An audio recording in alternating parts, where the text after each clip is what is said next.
Hello everyone and welcome to this class. I will explain the calculation of potential and intensity due to a solid sphere of mass. First we consider a point outside or on the surface of the sphere, that is the distance from the center of the sphere small r is greater than or equal to radius of the sphere. Here we are using potential due to a shell mass distribution. We know that if the point is outside the shell, then the potential is minus gm by r, where r is the distance from the center of the shell. Here this is the solid sphere and this point P is outside the solid sphere. So here we may think that the entire sphere is made up of so many thin concentric shells. Suppose this is having mass m1, this is having mass m2 and so on, and this point P is outside all these shells. So total potential will be minus gm by r. R is the distance from the center of the shell to the point P, plus potential due to the next shell minus gm2 by r plus minus gm3 by r and so on. So in this case we will take minus gm by r outside a bracket, then remaining will be m1 plus m2 plus m3 etc. And if you add all the masses, you will get the total mass of the sphere, which is equal to capital M. So it is minus gm by r. So potential is the same as that of a point mass. So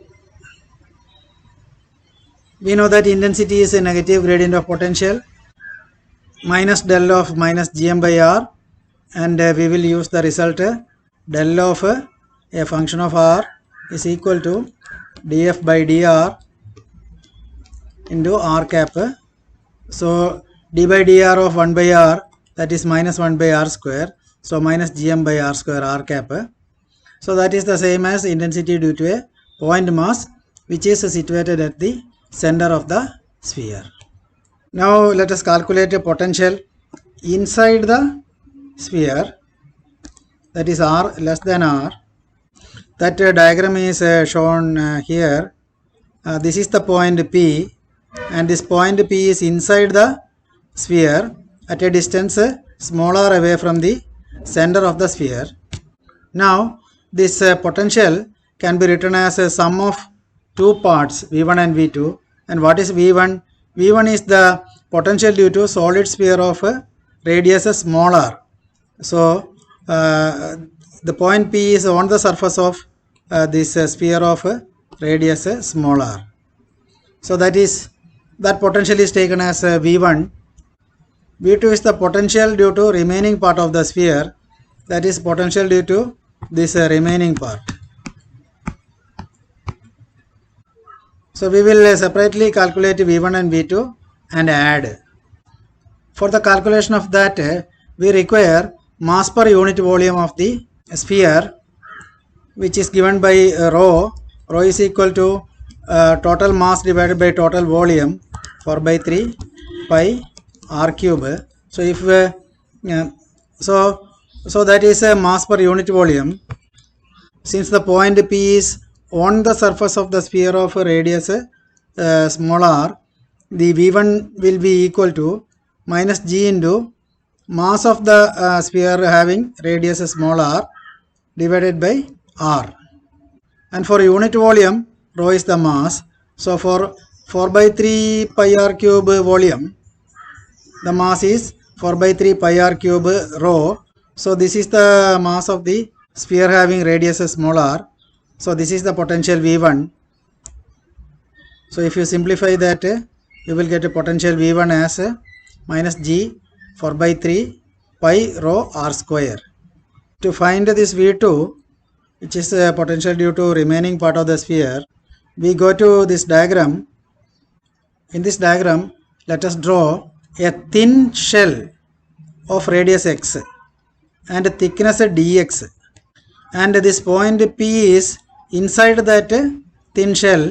So potential due to that shell will be dV2, which is equal to minus g into mass of the shell divided by x, which is the radius of the shell.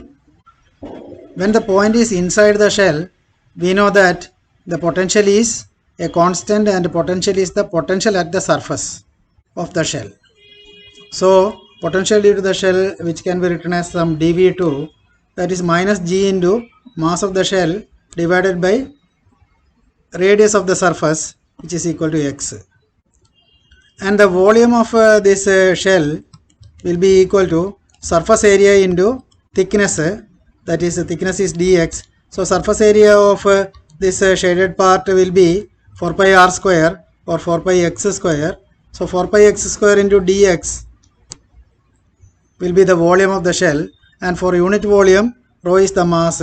So for this much volume 4 pi x square dx rho will be the total mass of the shell. So if you simplify that, you will get minus g 4 pi rho x dx. Now we will integrate over all such shells starting from small r and going up to capital R. So from small r to capital R, we have to integrate the expression dv2. So you will get v2. So this is integral x dx, which is equal to x square by 2. So if you put upper limit and lower limit, you will get this value. Now total potential is v1 plus v2. So this calculation you can check, and if you have any doubt you can ask.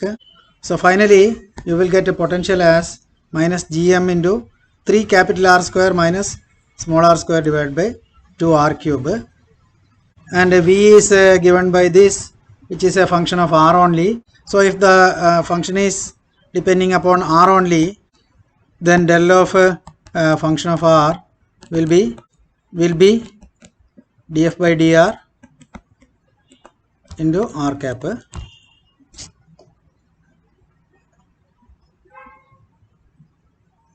So that is written here, d by dr of this into r cap. So finally you will get E is equal to minus gm by r cube into r cap. So it is so the intensity is directly proportional to r inside the sphere. So you can see this, that here intensity is directly proportional, so it is given by the straight line, and outside it decreases as 1 by r square. So this is that decrease, and this is the graph of potential. You can see at small r equal to 0, the value is minus 3 by 2 gm by r. If you were to substitute small r equal to 0, then that is minus 3 by 2 gm by r, and on the surface you will get this small r equal to capital R. So if you substitute that, then you will get 3r square minus capital R square, that is 2r square by 2r cube. So you will get that is equal to gm by r with a minus sign. So that is written here. So this is the graph of the potential, and this is the graph of the intensity.